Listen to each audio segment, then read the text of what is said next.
everybody, welcome to my Mass Effect trilogy. And this is not actually a trilogy, I'm just putting all the games together as one because I played 1, 2, and 3. And I finally beat part 3 of Mass Effect on October 14th. And today is actually October 21st. Wow, that many days have passed by? Well, I've been busy, so. But okay, first, let me go ahead and give all these games their grades. I don't believe in giving numbers to games because when I went to school, I didn't get a gap percentage, but I'd rather give a grade, A, B, C, D, and F. Mass Effect, that was released back in November 20th, 2007. I give it an A+++. It was a great adventure. I loved it. It slowly pulled me in. It made me feel great. Granted, I played it on and off because I was playing a lot of other games, mainly I think Too Human. I love that game too. I don't care what nobody says. I have fun playing it. I love that game, so leave me alone. But if you love it, great. If you don't, hey, whatever. Go play what you like. Don't bother me. But I love this game, Mass Effect. It was awesome. Okay, then January 26th of 2010, we had the next in the sequel, which was actually Mass Effect 2. I gave that an A+, because I had a few issues with the game, where unlike in part 1, for some reason in part 2 and part 3, I got lost a lot for some reason. I don't know why. And that's what made it took so long for me to actually beat part 3, because I get lost and I get frustrated and it's like, what am I doing? And, I couldn't do many of the side quests. I did as many as I could, but in part 2, I actually did quite a few side quests, but I was also doing things leveling up some of my characters, trying to get the lock picking and so forth like that, and hacking. Leveled up with Tali and I want to say Miranda. I can't remember one of them I had set up. I can't remember Miranda or Ashley. But, I was going back on planets and going through little areas. You can go and dig in the dirt or whatever and find like machinery, and they have locks on them in the little boxes, and I fix, get that stuff and try to bring it back. And then Mass Effect 3, finally, that came out March 6, 2012. And I give it an A. If you notice, my grades went a little down, but they all remained at an A. This is an A+ game through and through. The whole series is A++ for what BioWare did. It was awesome. It's great. I love it. Even though there are some parts where you had, in part 3, there are some action scenes that you can press the button. But I don't know if you're like me, but sometimes while they're talking, I might be doing something else, like looking at a book or looking down at the floor, just readjusting myself in my chair or whatever. You lean back and you look up and, you do that number right there and you look up and like, oh man, and that kind of cost me some things in Mass Effect, and then I'll get around to that. But if you're just watching this video and you're just seeing it for the first time, meaning this is the first time seeing Mass Effect, I will advise you there are nothing but spoilers all over this video. If you've played Mass Effect through once, most of this is not going to be, these aren't going to be spoilers, of course, because you've played the game once, so you know most of the story. But basically, Mass Effect, the story, is in the year 2148, and there's these things called the Reapers, and they are entering sections of the galaxy, far and wide, all over, and we need to find out how to stop them, okay? And somehow we get the word of some ancient people called the Protheans, and we get a hold of their abandoned technology and this thing called an artifact and the cipher to go along with it. Many decisions. And we now travel the universe of galaxies via the mass relays, which is also their technology. They are kind of like giant stargates. That's how I like to refer to them a little bit. Except a little bit loud. Well, actually, Stargate is loud when it starts up. But they're like the stargates, and they let you go anywhere really fast across the galaxies.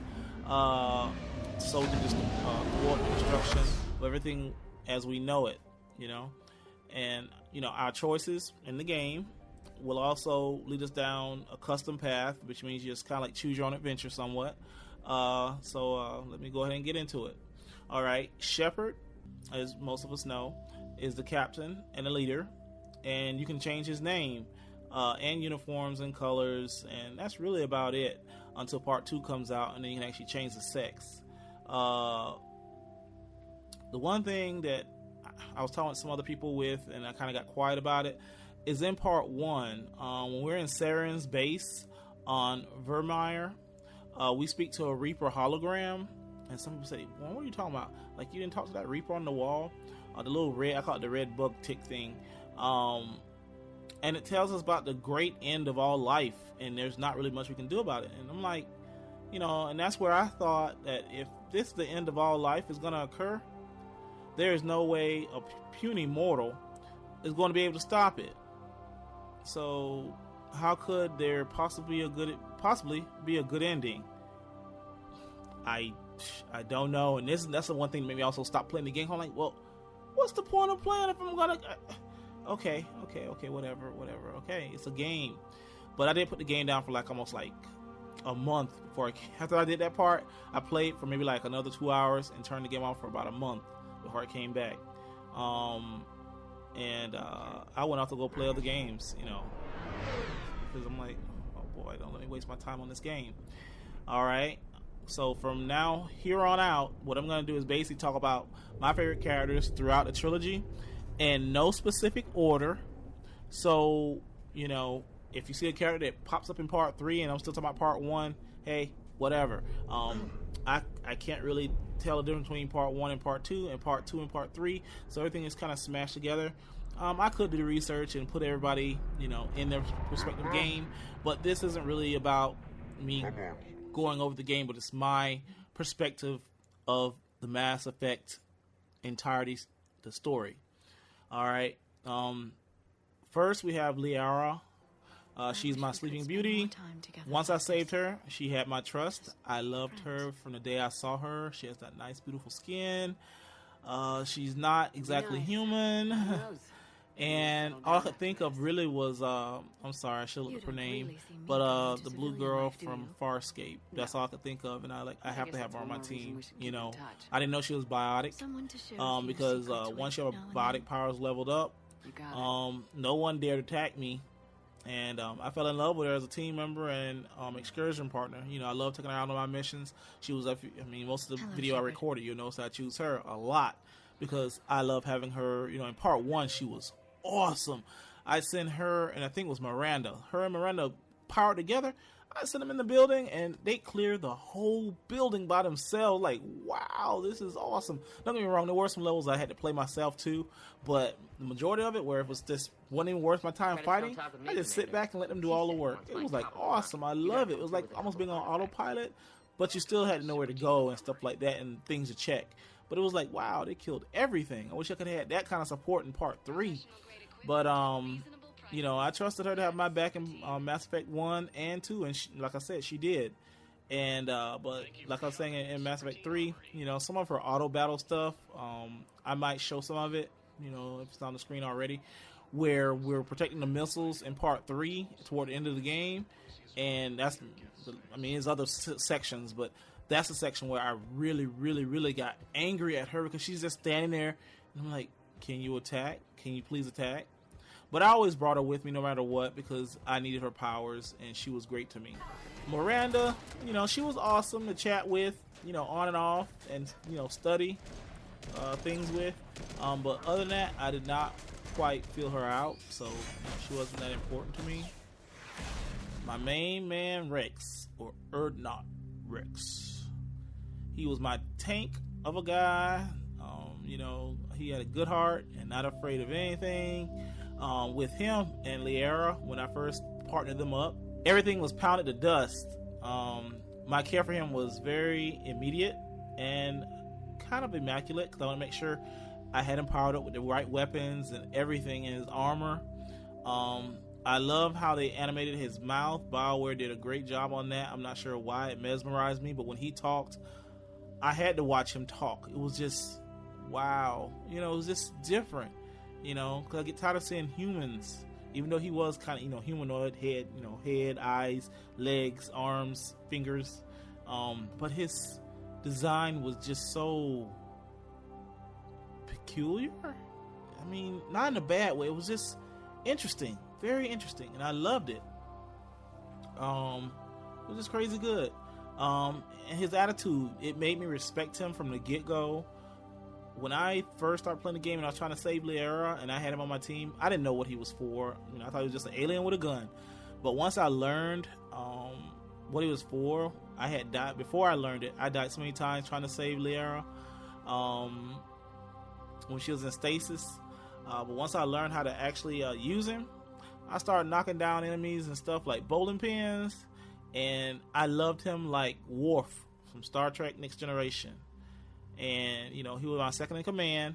Grant, the game, it didn't allow me to do such. But when that bitch killed him instead of minding her business, boy, it left a gaping hole in my heart. And I actually stopped playing. I stopped playing for a while. It still makes me a little angry when I think about it. So I try not to think about it too much because it really makes me angry. Actually, that scene actually stopped me from playing the game for almost a week. For about a week, yeah. When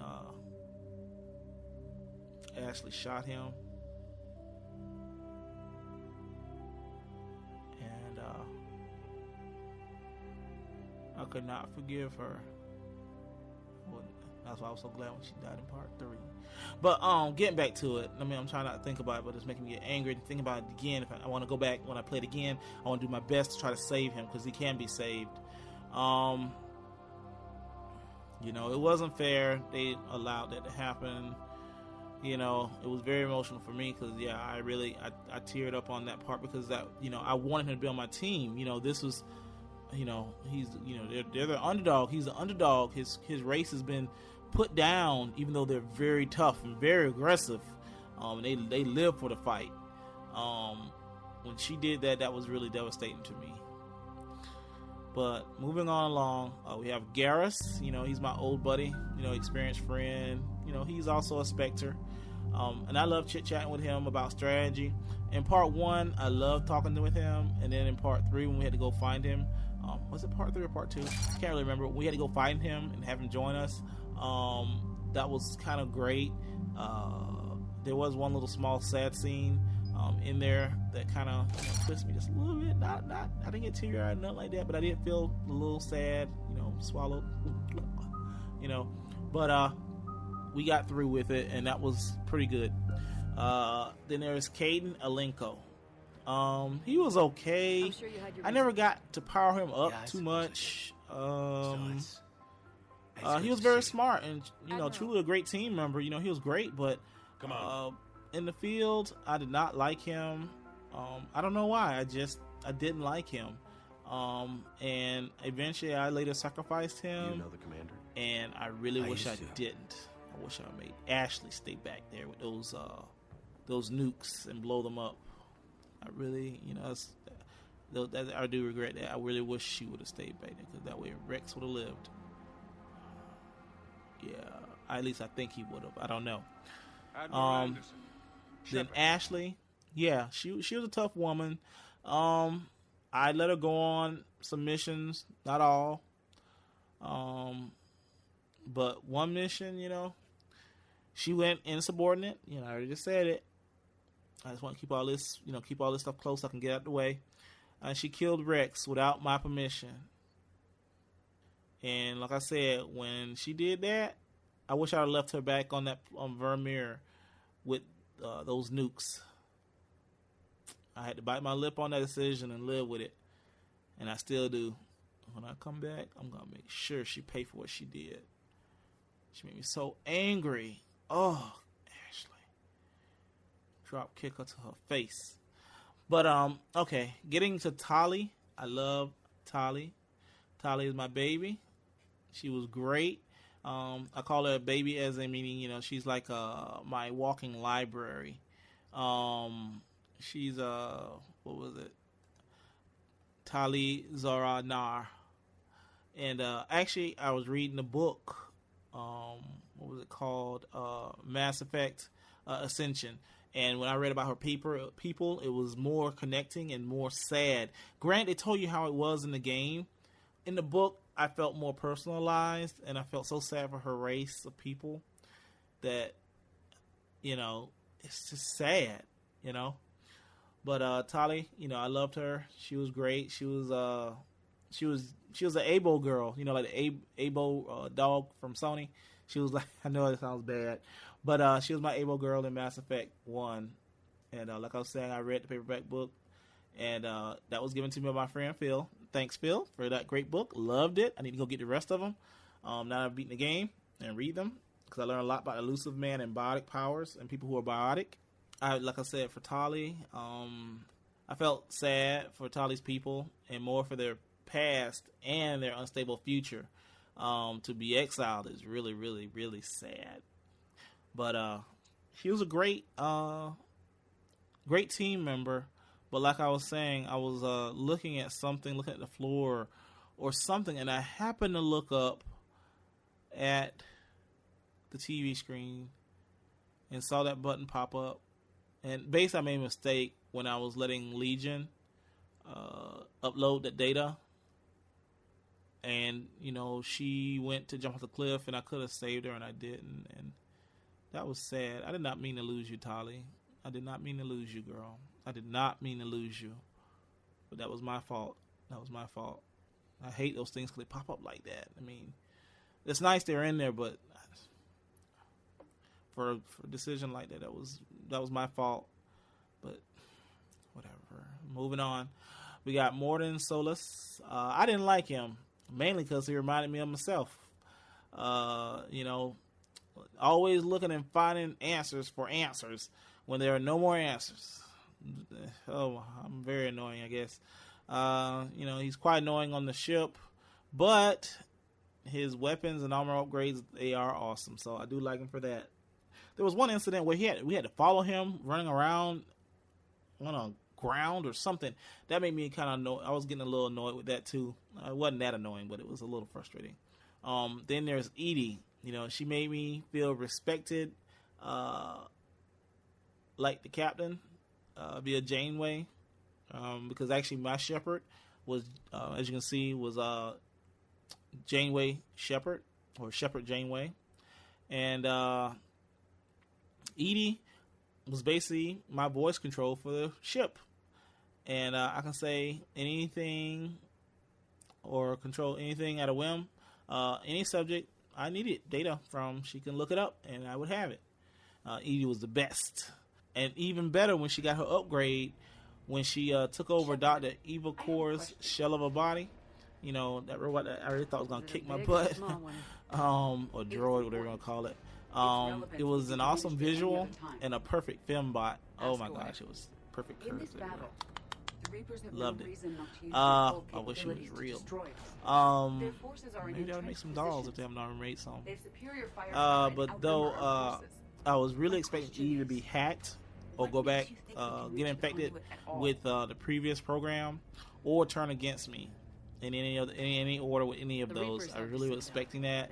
I was like, I always held my breath around her just a little bit, after that happened. I'm like, please let me sure she get that suit on lockdown, because we can't be dealing with no robot or a droid that has a body like that, and she has all the knowledge too.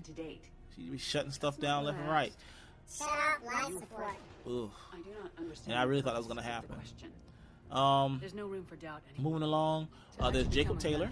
When he was introduced, the only thing I can think of was finally, the devs got the black, meaning, an African descent right on. He wasn't perfect, but he was the best black American, where he's from, black Earthian, that I've seen in a long time, in a while, that actually, he fit his character. But after all that had passed, I was more concerned about his father, Ronald Taylor's story. I really want to know more about that. And the little side quest, it was nice, but also kind of, very sad. But I wanted to get to know more on that and what else happened that led up to the crash. That's what I want to know. They told us a lot of information, but I really want to know what was going on before that. And you run this enclave with her. And moving along to the next character, Grunt. My homage to Rex. I didn't save Rex, so therefore this is my Rex, the Grunt. I was overjoyed when I freed him and took him from that science lab. And later, when he learned why, whenever he looked at a certain picture, he got a feeling, and he didn't know what the feeling was or why. And eventually learned what it was for, and it was awesome because he was supposed to be the pure part of his race now. And that felt, when he learned what that meant, it felt like accomplishment to me. I put what I could into him so he could succeed. He was my, I shouldn't say pet project, but my project I want to succeed. Because what was done to their race was awful. And, he was my other son besides Legion. And I didn't take him out on any trips too much. I took him out on a few, because he really wasn't needed. And I really wanted him to heal up and, be ready to lead his people. I really, really, really, truly wanted to free the Krogan of the Genophage and flood the universe with them, one more time. And, but form an alliance and a pact of peace of areas that they can't, they can occupy, and they can occupy it. And wage war with no penalties, which means, hey, we're not in this area. They can do whatever they want to. If these people come through, hey, don't destroy our ships, don't rob us, don't do anything. This is a peace area, so you can't do that. And I want to do that and then let them go help. After we've done that, then we go and we destroy the Reapers. And that's what I wanted to do with the Grunt. So hopefully if there's a Mass Effect 4, we will get that opportunity. So when it resets itself, we can go back and destroy, do the Reapers that way. But we don't know if then there's Saren Arterius. I did not like him one bit, especially toward the end of part 1. Wow. He just flew off on that hover thingy. Just up. I'll never forget it because I think I died once somehow, and it was a cutscene. And I'm like, what? It was really weird. But I can still see it, all that silver gray in my face, and he's floating off. He really boiled my nuts on that one. But for some reason, after learning Ronald Taylor's story, I felt like Janeway, was becoming parallel with him as a Sovereign was an actual Reaver and was a living entity, partial to being, and was Saren following what the Reaper wanted him to do, or what was going on? And that's what was questioning me. I was questioning myself. So what was Saren's true mission? Maybe that would be answered in Mass Effect 4, Recourse. Of course, I'm making that up. I'm just saying it. The Joker, Jeff Moreau. He was a pilot of Normandy, and I welcomed him in. His condition, he couldn't use his legs. Made me feel sorry for him, but only for a moment, because his self-confidence and his cockiness to boot. And he was also able to hold a good conversation. So, me and him were pretty good. We were good buddies. He liked talking to me. I talked to him. He gave me the 411. But I did get a little jealous of him, or angry a little bit at him when he was hitting kind of on Edie after she had her body. So kind of like, okay, slow it down a little bit. Slow it down. But Joker, him and I had loyalty, so that was awesome. Legion. When Legion joined the team, I was in fear of him, really. It worried me, but for some reason, I just thought I could trust him, and I did. Kind of want to keep an eye on it. So, what, if he turns on, be ready. But I said, what, I'm going to give him the benefit of the doubt. Took that chance and stopped worrying and just let him be. And he was like a baby, just growing really fast. And like Edie, like I said, I thought he was gonna revert back to his old programming and cause some major damage. And I was like, oh wow, if he calls them on us, we're just dead. But in my story, he remained complete as a son, a digital son basically, and he followed orders. But he also gave suggestions that worked out to a point, which is pretty cool. Reprogramming them and stuff. It was kind of scary because what if it didn't work? And that's all I could think of. And when on that one planet, I was like, they're just gonna get us and kill us dead. I gotta start this level over. But actually, it worked. Like, yay! So, it was awesome. Then there was Jack. She wasn't what I expected. I was expecting this really kick butt type girl that go get her. But I had no idea how sad her life had been.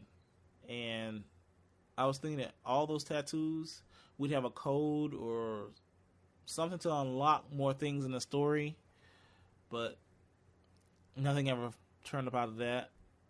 Her story alone deserves a sequel as a separate DLC or on a disc, so we can learn more about her. Or maybe I missed it. I felt really sad for Jack. So Samantha Traynor, Miss Chatty Box.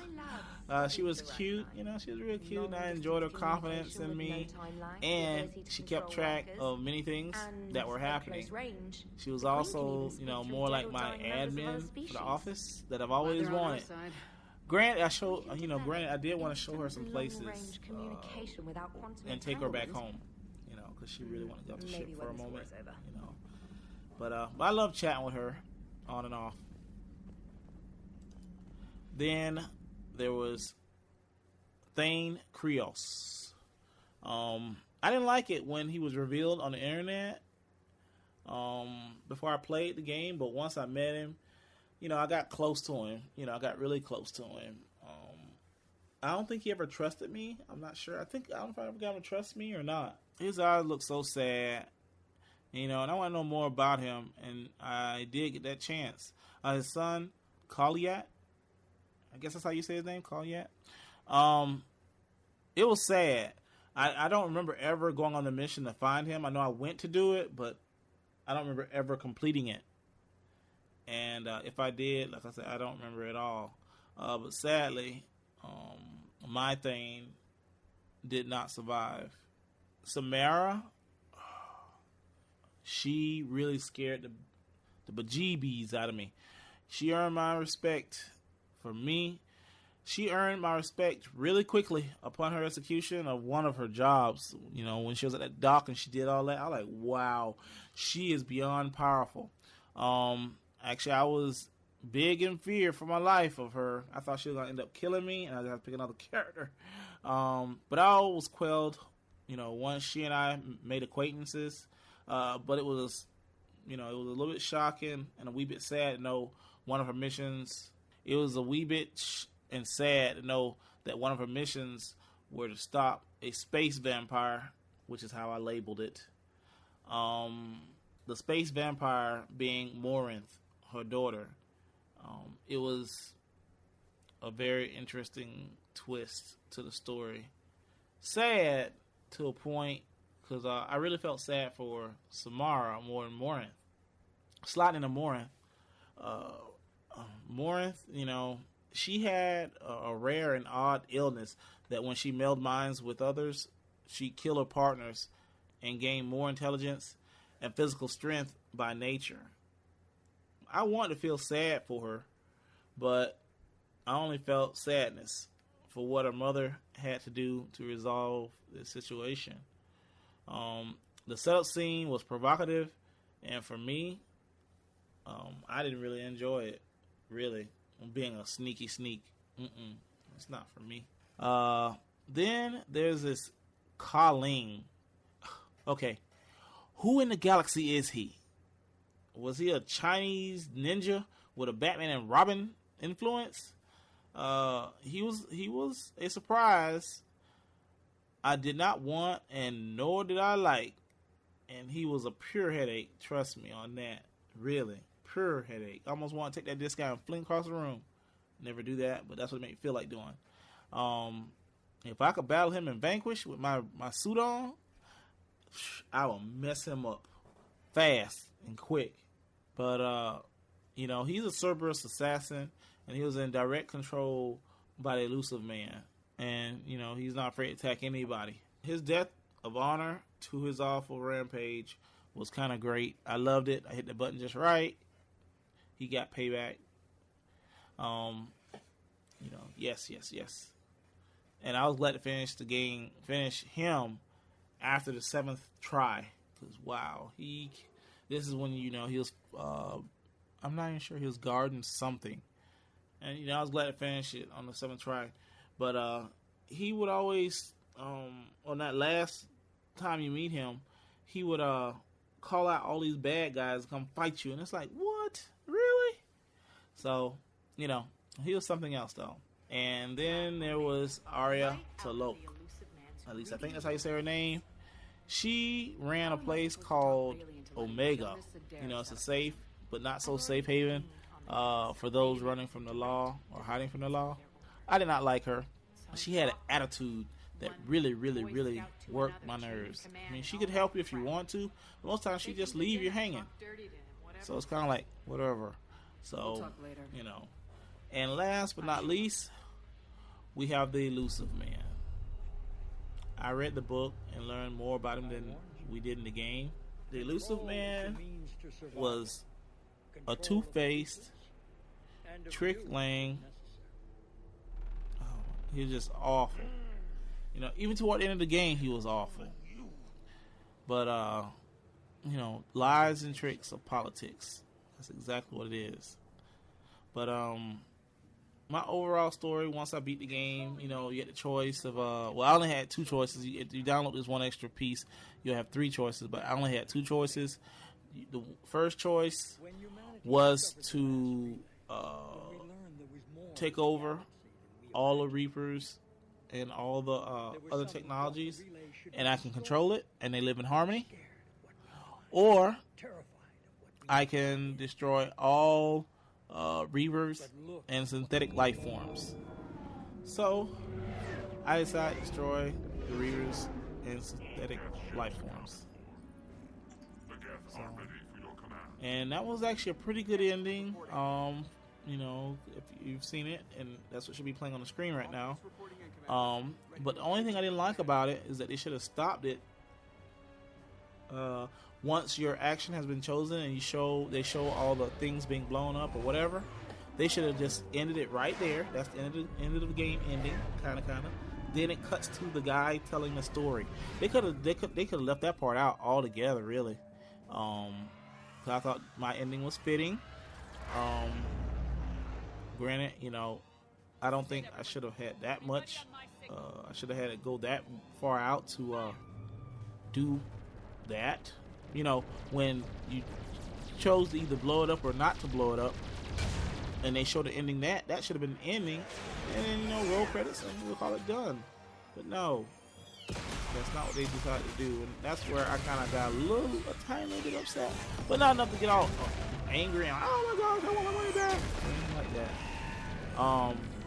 But I think they did a great job on the game. I think my ending was just, you know, I don't know how to say it. I really want to make sure all my races were aligned and on the norm and start talking to each other, you know, so that we can spread knowledge and peace around the galaxy. I also left out Javik. I was happy. I should have put him in there earlier. I mean, he wasn't a character I really enjoyed. I will say I enjoyed finding him and waking him up. But after that, you know, he didn't really prove. I mean, besides carrying more grenades, he really didn't prove himself. You know, he made all this great hardware and stuff, and he doesn't understand a word of it.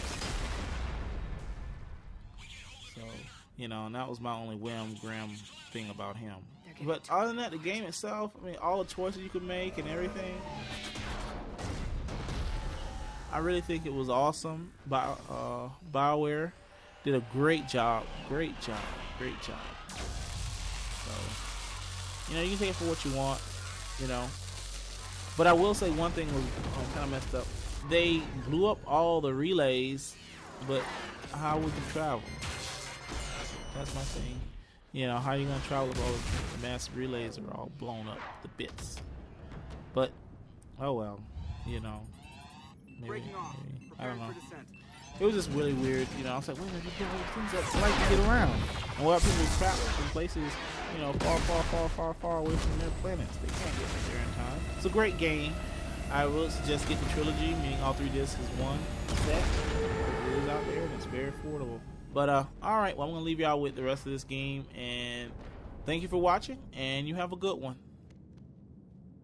Commander.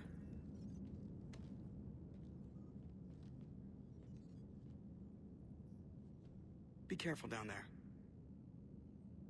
We'll be fine. Stay focused. Aye, aye.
Son, there is something I need to tell you, passed on from generation to generation in our family. Is it something big?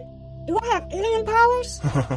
No, son. Something far more powerful. Oh, what can be more powerful than alien powers? Over 100 years ago, a great person from the planet Earth soared the great heavens to save all lives in the universe from a sad end. Why? There were these things called Reapers. They were stopped, but in their destruction, the company BioWare set off the destruction of the mass relays, which allowed everyone to travel the great heavens also. So, why haven't we rebuilt the mass relays? Well, we do not possess such knowledge, but once you are old enough, you will receive the gift to reset the balance of travel amongst the stars to all cultures that were separated by the mass relay destruction. Really? Don't tell your mother I showed you this. Follow me.